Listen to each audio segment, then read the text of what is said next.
Good morning, Tom. How you doing today? We always have an adventure, man. We always have an adventure when we get together. Yeah. Well, if sun shines on my white head, it'd probably cast a glare and cause an automobile accident if I'm near the highway. So I have to wear a cap. That's another story. We appreciate you for joining us. So, how is Chris this morning? Chris is doing really good. I remember you telling me one time that you had a face for radio. So do I. That's why we do these on phone. That's exactly right. But I used to do TV, and I couldn't figure out why they put this large screen in front of me. So I finally figured that one out. But hey, we've been talking this morning. We've lost about 5 minutes or so, but we've been talking on the radio. Now we're going to talk some about Congressman Jimmy Duncan not seeking re-election. And WATE-TV reported for the first time since his announcement that he won't seek re-election in 2018. 2nd District Tennessee Congressman Duncan spoke with the media, and they looked at some of the people that might be interested, and there are quite a few. But give me your thoughts, if you will. Just go back to the beginning, wherever you want to start, and tell us about the retirement of Congressman Duncan and what you see coming down the road. Tom Duncan, well, first of all, we want to say thank you to Congressman Duncan for his service. He's been a long-time public servant of this area of Tennessee. He's done a lot to help the area.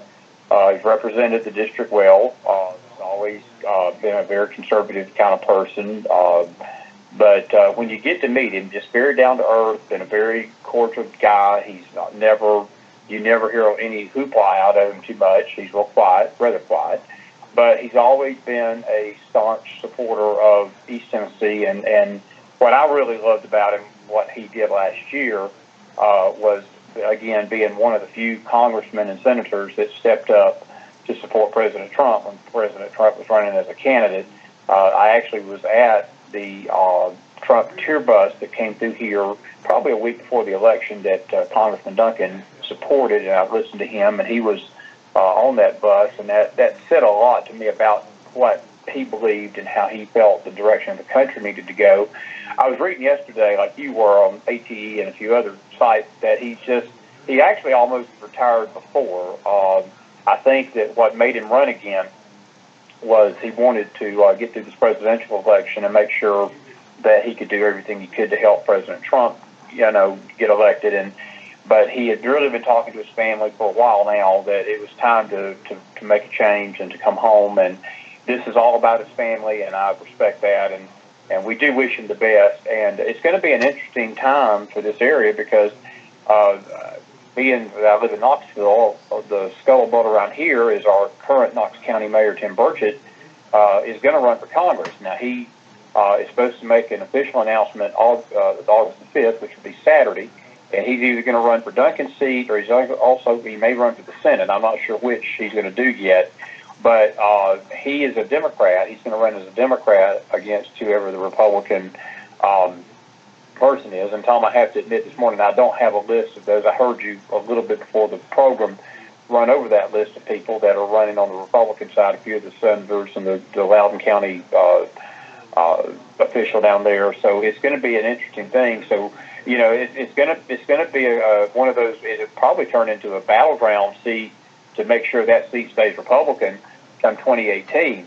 And I'm sure Congressman Duncan is going to be invested in making sure that seat stays Republican because as much as I like Mayor Burchett down here, and I'm not saying that he's a perfect mayor, but he's been okay.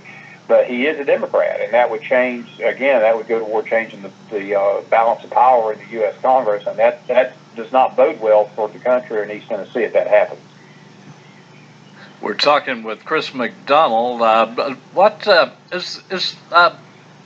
Congressman Duncan has been a conservative. He has voted, he hasn't created any issues to speak of. He is basically down the middle of the road, not going in either extreme.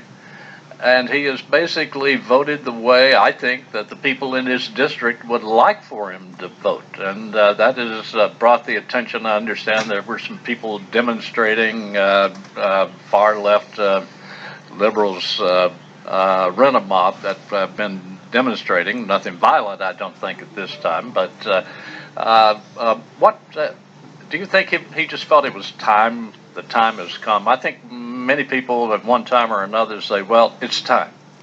Did John Duncan feel it's time? I think it was, Tom. And, he, again, in his interview that he gave with some of the local radio stations here in the paper and I noticed some of the television stations, the family thing came up often in his conversation. But let's just be honest with each other. The atmosphere in Washington, D.C. right now is so toxic. Congressman Duncan is not the only one that's doing this. There is a list of senators and congressmen that are getting out next year that, it's really a large number that is going to set the stage for a reset in many ways because all 435 seats are up for grabs next year, which is unusual in the House of Representatives. And there's several seats up in the Senate as well, several dozen seats. So what we're having happen is that I think that most people in Washington, D.C., they're either seeing the handwriting on the wall that there is a change coming on the landscape. And to be honest with you, Tom, a lot of these people are just sick of the, like you said, the rent-a-mobs. They're sick of the left-wing loons that are out there protesting some things they don't even know what they're protesting about. I mean, if you walk up on the street and handed a microphone to one of these idiots, so what do you want to call them, they couldn't even tell you what they're protesting. They just come out there, as you said, they're rented to protest something and cause trouble for people. And it's a shame that they were doing that with Congressman Duncan because, as you said, he is one of the most down-to-earth, middle-of-the-road leaders I think East Tennessee has ever had. I mean, it's been really great, and he has listened to the people. He's not went up there and campaigned one way down here and then went up there and voted another like a lot of politicians do. And, again, he should be saluted for a great tenure and a great time of service for our area here. And I just, again, it's going to be sad to see him go. I sort of felt sad yesterday when I heard the announcement, and I wish him the best, but I do think it's setting the stage for a volatile election process in this area, and really the whole Congress itself for next year. There's going to be some campaigning like you do not believe come January, probably sooner, for this seat. And I think you're going to see a lot more other people come forward for this, because this is a coveted seat, and it's going to turn into a battleground seat for Congress. We're talking with Chris McDonald, who joins us from time to time to talk things politics and other things as well. Congressman Duncan has been a friend of people in this area. As you mentioned, of course, he's been a friend of Lincoln Memorial University, which owns and operates the two radio and television outlets that we have. I look no further than the Duncan School of Law. So he's been good for his district, hasn't he? Yes, he has. And Tom, when you get down to it, that's what we send people to Washington to do. We do not send them up there to carry out their ideology or their political whims and their agendas and make backroom deals with cigars and bourbon and all this stuff that they do when they get up there. We send our representatives to D.C. to vote according to their constituency and to do what they can to help their area through the federal government. And, again, Congressman Jimmy Duncan, and his name is John, but we all refer to him as Jimmy in the East Tennessee area. But he has done that, and that is why he is such a good person. And I am aware of some of the things that he's done for LMU, and it is honorable. It's honorable what he's done with the Duncan School of Law. There's a lot of honorable things that Congressman Duncan has done to this area. But more importantly, to me, what's been the most honorable thing about him is that he's represented himself well. There's not been any scandals. There's not been any hoopla about him in a negative way. He's always handled himself as a congressman should, with dignity, class, and respect for the Constitution of the United States of America and government. And I really, truly, deeply appreciate that in him. And we're going to be putting together an op-ed piece for the paper soon about that, and congratulate him on his departure, and chime in a little bit in a written version about who we think may be the best. Right now, I'm not really equipped to say who's going to be the best, because I don't think we've seen the whole list of candidates. They're just now getting started, coming out of the woodwork to run for the booth. We appreciate you, Chris. Thanks a lot, and we'll talk with you later.